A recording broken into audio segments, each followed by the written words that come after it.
I see a lot of recovering addicts become bodybuilders. And so here's a different perspective on it too, that I had to experience myself was, you know, my name's the sober bodybuilder, but I haven't competed since I'm a washed up bodybuilder. I didn't have to, 2015. And I doubt, but I never say never, because if presented with the challenge, that it's the challenge that I think people love. Like it can become addictive. And I was always into fitness, you know, that was like, and for a long time, like a lot of those years, you would have looked at me. There's a picture that I have with my niece around Christmas 2009, and I'm standing behind her, and I've got my arms up in a Y, and she's like in my lap, and all you see, I'll have to send it to you, it's just purple track marks, but I'm jacked. It's the weirdest thing. I would still go to the gym sometimes. I would still go to the gym and eat healthy for a lot of those years.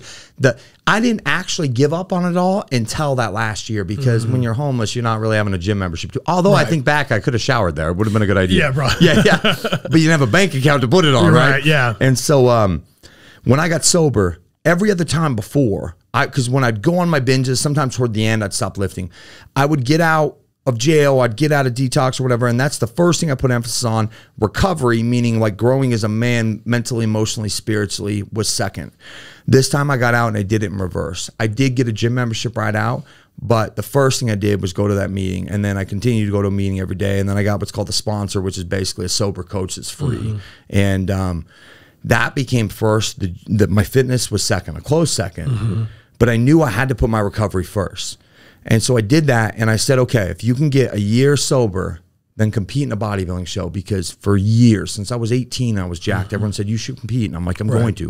One day, one day, one day, one day. So it was my one day bucket list thing. So I did it. I competed, and I went through the process, and it was amazing. I was still keeping up on my recovery stuff. It was exhilarating. It was fun. It was this goal.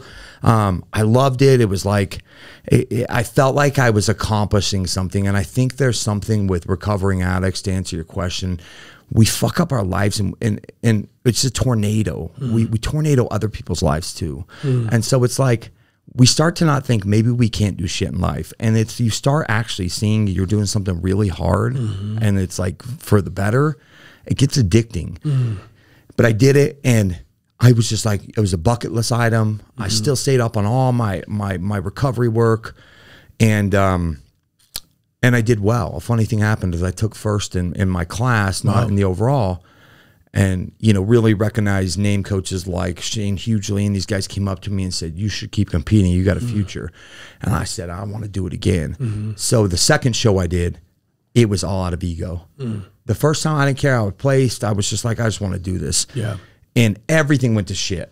Everything, my relationships, my spiritual practices, my emotional state, my mental state, my finances, because I was so like enthralled in this that I wasn't taking on new clients and blah, blah, blah.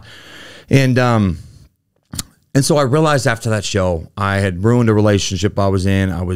I took first, but I didn't take the overall, like was my goal. And I just looked in the mirror and I was like, you're fucking miserable, man. You look the best you've ever looked, but yet you've destroyed everything to do so. So that's the decision I made, that for me, bodybuilding wasn't in the cards, and it takes away from your finances, dude. You can't go that hard on something and like still like, I mean, you're on 0 carbs for like 4 weeks. You can't really think. Well, so that's what's so funny about bodybuilding, right? Because when we think bodybuilding, we think competing, right? But in reality, like, I look at people who do bodybuilding, and they always tell me the same thing. It's not sustainable. And it's not, right? That's not a life that's sustainable. It's something that you can do for a little bit, right? But it's going to fuck you up in a way if you do it long term, right? Just constantly trying to like just suction, like dry out your body to get on stage. It's not something you can maintain. No one walks around with that look, right? So that's not something sustainable. But in regards to just fitness in general, right? And the push to drive to just be fit and to take care of your body, right?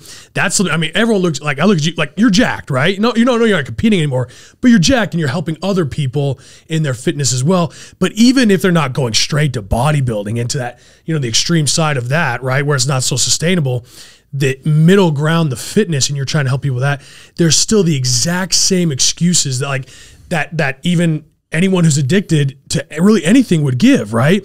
Just the justifications of the small justifications on the way, right? Yeah. They kind of want it, but not really want it. They haven't hit rock bottom yet to really see it, because someone who wants to get their fitness in order usually has that rock bottom moment where they're like, oh my gosh, I can't even run around the yard with my daughter, or they realize, oh, I'm too fat. If I don't shape up, I'm not going to make it till I'm 50. Yeah. Right. When was the last time you saw a 50-year-old who was 400 pounds or more? Yeah.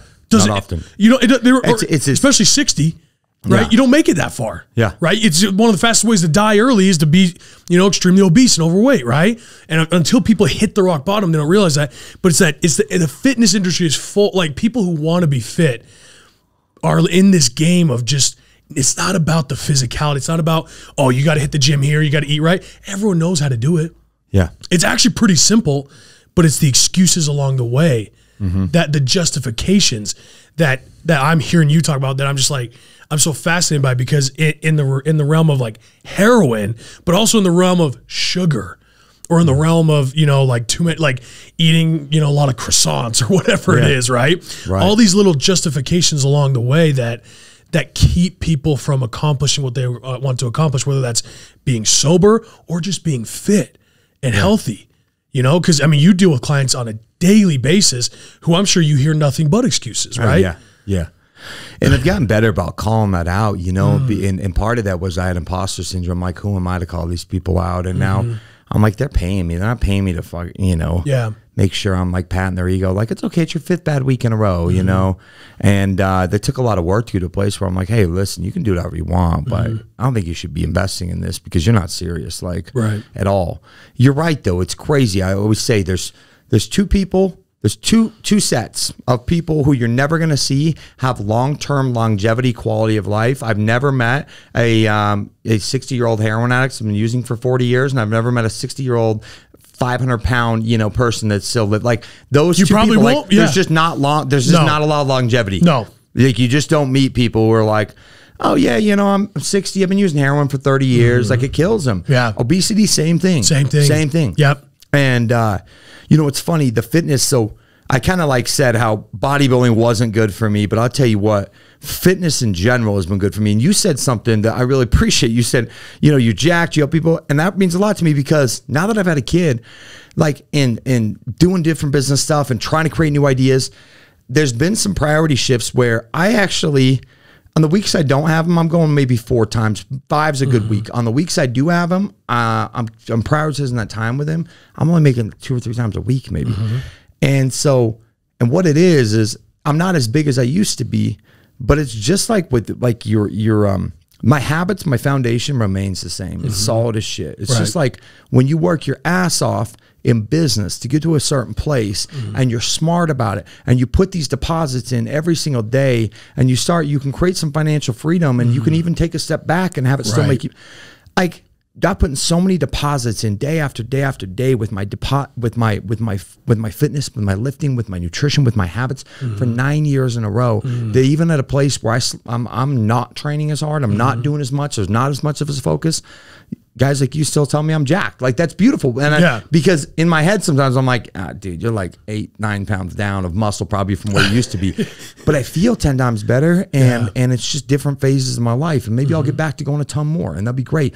But I guess the message is, like, you build a solid foundation of habits and routines. You do those every day, and you put all these deposits in. Like I've got enough deposits in the bank, so to speak, for my fitness that I can slack off a little. When my clients slack off a little, they see immediate like declines because they haven't put on the deposits for long enough, right? Yeah. And but I just made a post, and I was surprised I didn't get anybody that's pissed. I mean, it was pretty stupid, but I'm just sick of hearing it. It said something like, I'll do anything to lose 20 pounds except work out and eat healthy. And I said, every Karen walking planet Earth. Right. Normally I get some actual Karens, like named Karen. They're like, why do you have to use my name? I'm like, I didn't create this shit. Yeah. It was Dane Cook. Let me alone. But it's true. Like, everyone wants this gratification, this instant quick fixes. People look at you and you got a Lambo and you got all these things. And I'm sure there's people who are like, what's he doing to rip people off? Or like, immediately they're just hating, right? Yes, I've heard it. And it's like, I see these same people who they want the quick fix, and they think if somebody's successful where you're at, you must have done a quick fix. Right. Not seeing that you went and knocked door to door, you know, saw your video. Yeah. In like somewhere shitty like Houston in the middle of summer.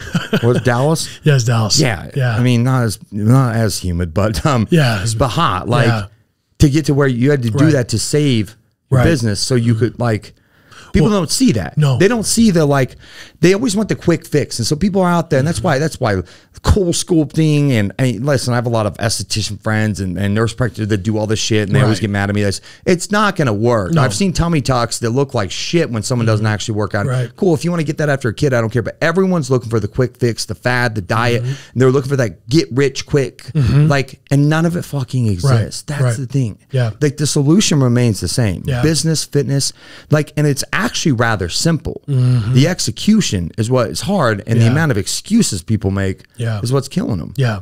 Like when you just get brutally honest with yourself and you're like, no, I'm not losing weight because I'm not putting in enough work, period, the end. Yep. Like the game begins to change and you take a little accountability.